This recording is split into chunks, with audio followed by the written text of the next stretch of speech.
Bharatiya Janata party Bharuch જિલ્લા દ્વારા પંડિત દીનદયાળ ઉપાધ્યાય પ્રશિક્ષણ મહાઅભિયાન અંતર્ગત ત્રિદિવસીય શિબિરનો જાડેશ્વર સ્વામિનારાયણ મંદિર ખાતે મંગળવારથી ભવ્ય શુભારંભ કરવામાં આવ્યો છે। આ પ્રશિક્ષણ વર્ગનું ઉદ્ઘાટન ભાજપના પ્રદેશ મહામંત્રી ડૉક્ટર પ્રશાંત કોરાટની વિશેષ ઉપસ્થિતિમાં યોજાયું હતું।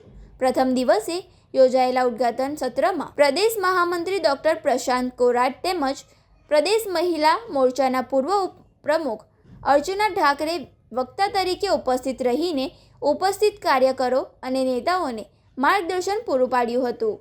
પ્રશિક્ષણ વર્ગના અધ્યક્ષ તરીકે જિલ્લા ભાજપ પ્રમુખ પ્રકાશ મોદી અને જિલ્લા પ્રભારી પરાક્રમસિંહ જાડેજા ઉપસ્થિત રહ્યા હતા।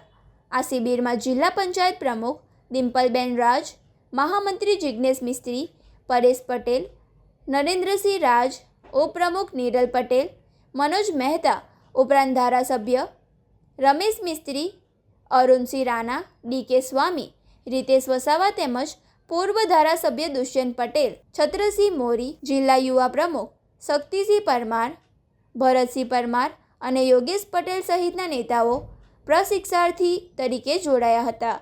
ભરૂચ જિલ્લા ભાજપના પદાધિકારીઓ, હોદ્દેદારો, જનપ્રતિનિધિઓ જાડેશ્વર BAPS સ્વામિનારાયણ મંદિર ખાતે સતત 3 દિવસ સુધી 24 કલાક રાત્રિ રોકાણ કરી સઘન પ્રશિક્ષણ મેળવશે।